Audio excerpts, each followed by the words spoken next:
Rain this morning, nice day, but I did get some work done. Bed's finished up, loaded, headed for powder coating. I bumped the straps, all 6 of them, so it ain't going nowhere. So these 2 front pieces are for aluminum toolboxes going underneath. Mud flat brackets right there. Fuel hole. I got some pockets on the back, some on the front, and you can see down the sides there's pockets all along there for strap holders, or if you want to put a stake bed on there. I do have that plate.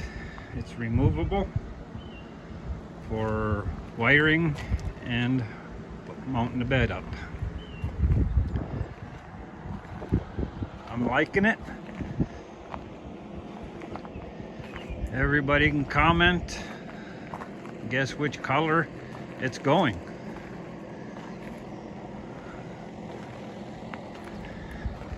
I'm really hoping by next Friday it is done, powder coated and brought home.